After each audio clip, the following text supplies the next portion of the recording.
کوفہ کا گورنر اس وقت جو شخص تھا اس کا نام نعمان بن بشیر تھا۔ یہ حضور کے صحابہ اور نواسۂ رسول کے غلاموں میں سے تھا۔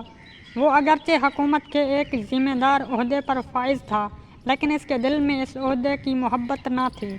وہ اس پر غلامی رسول اور عشق حسین کو ترجیح دیتا تھا، اس لیے مسلم بن عقیل کی راہ میں رکاوٹ نہ ڈالی اور خاموشی سے سب کچھ گوارا کیا۔ یزیدی حکومت کے حامی حضرت نعمان بن بشیر کے پاس آئے اور آ کر کہا، نعمان بن بشیر، کوفہ شہر یزید کی حکومت سے نکلا جا رہا ہے۔ امام حسین کے حق میں لوگ جوق در جوق مسلم بن عقیل کے ہاتھوں پر بیعت کر رہے ہیں اور تو خاموشی سے تماشا دیکھے جا رہا ہے۔ مسلم بن عقیل کو گرفتار کر اور قتل کر کے ان کا صفایا کر دے تاکہ فتنہ و فساد کا امکان نہ رہے۔ نعمان کسی قیمت پر بھی اس اقدام کے لیے آمادہ نہ تھا۔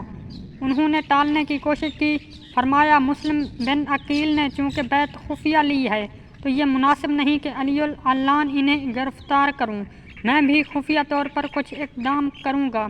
لوگ سمجھ گئے کہ نواسۂ رسول کے خلاف اس غلامی اور محبت رسول کے رشتے سے کوئی اقدام کرنے پر تیار نہیں ہے۔ یزیدی حکومت کے حامیوں کا یہ وفد یزید کے پاس پہنچا اور اس کو صورتحال سے آگاہ کیا اور کہا، نعمان بن بشیر قطعی تیری حکومت کے مفادات کے تحفظ پر آمادہ نہیں ہے۔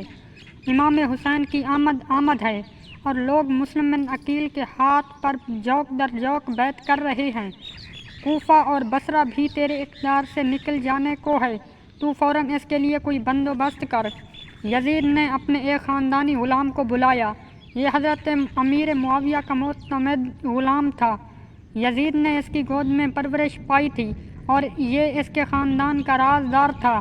یہ محرم راز سے پوچھا کہ حالات یہ ہیں، تو بتا کہ میں کیا کروں۔ اس نے کہا، یہ درست ہے کہ زیاد بن ابو سفیان کو اچھا نہیں سمجھتا۔ تیرے باپ حضرت امیر معاویہ نے زیاد کو تیرے دادا ابو سفیان کا بیٹا ظاہر کیا تھا، لیکن لونڈی کے بطن سے ہونے کی بنا پر تیرے باپ نے اسے گوارا نہ کیا اور ہمیشہ حقیر نظروں سے دیکھا۔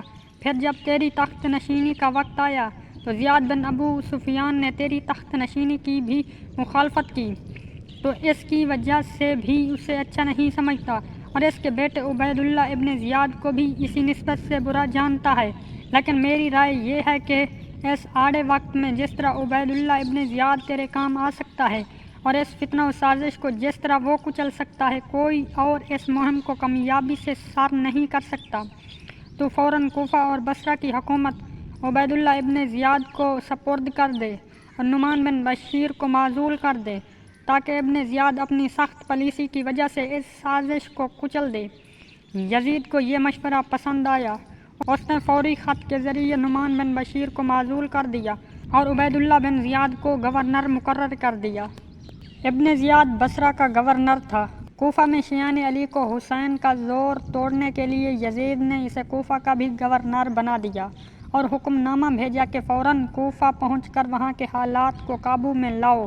جس دن بصرہ میں ابن زیاد کو یزید کا یہ حکم نامہ ملا، اسی دن بصرہ میں حضرت امام حسین کا قاصد بھی آپ کا خط لے کر وہاں پہنچا، مگر وہ گرفتار کر لیا گیا۔ ابن زیاد نے لوگوں کو مرعوب و خوف زدہ کرنے کے لیے ایک جلسہ عام کا اہتمام کیا۔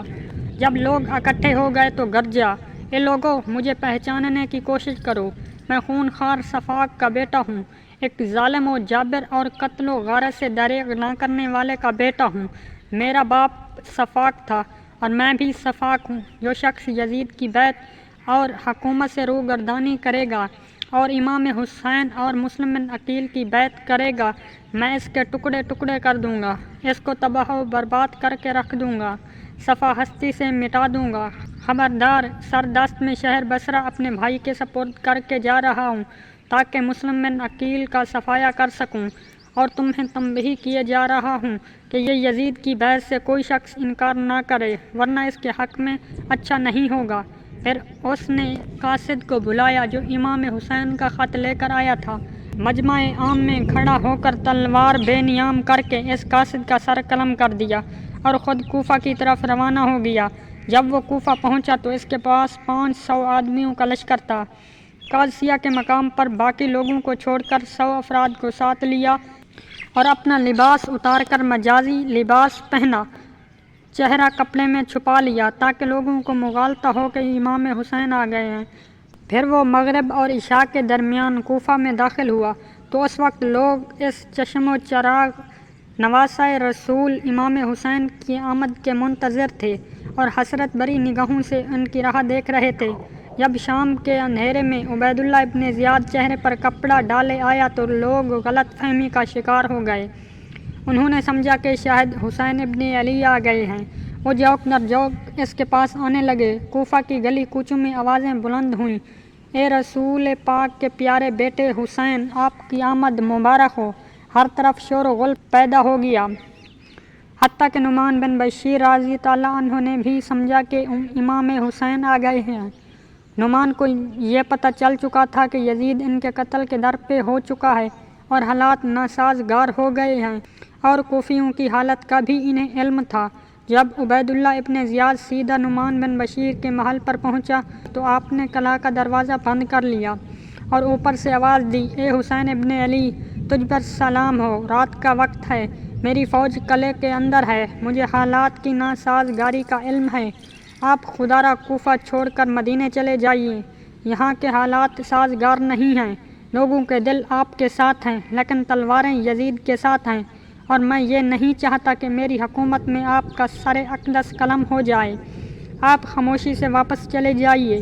ابن زیاد نے حضرت نعمان کی یہ بات سنی تو جل کر بھن گیا، کیونکہ اس میں سے بوئے وفا آ رہی تھی۔ گرج کر بولا، دروازہ کھولو، میں ابن زیاد ہوں۔ حضرت نعمان بن بشیر نے دروازہ کھول دیا۔ اس نے آتے ہی عہدے کا چارج لے کر حضرت نعمان کو معزول کر دیا اور اسی وقت اپنے جاسوسوں کو حکم دیا کہ شہر میں پھیل جاؤ اور جہاں مسلم بن عقیل پناہ گزین ہوں ان کو گرفتار کر کے لے آؤ۔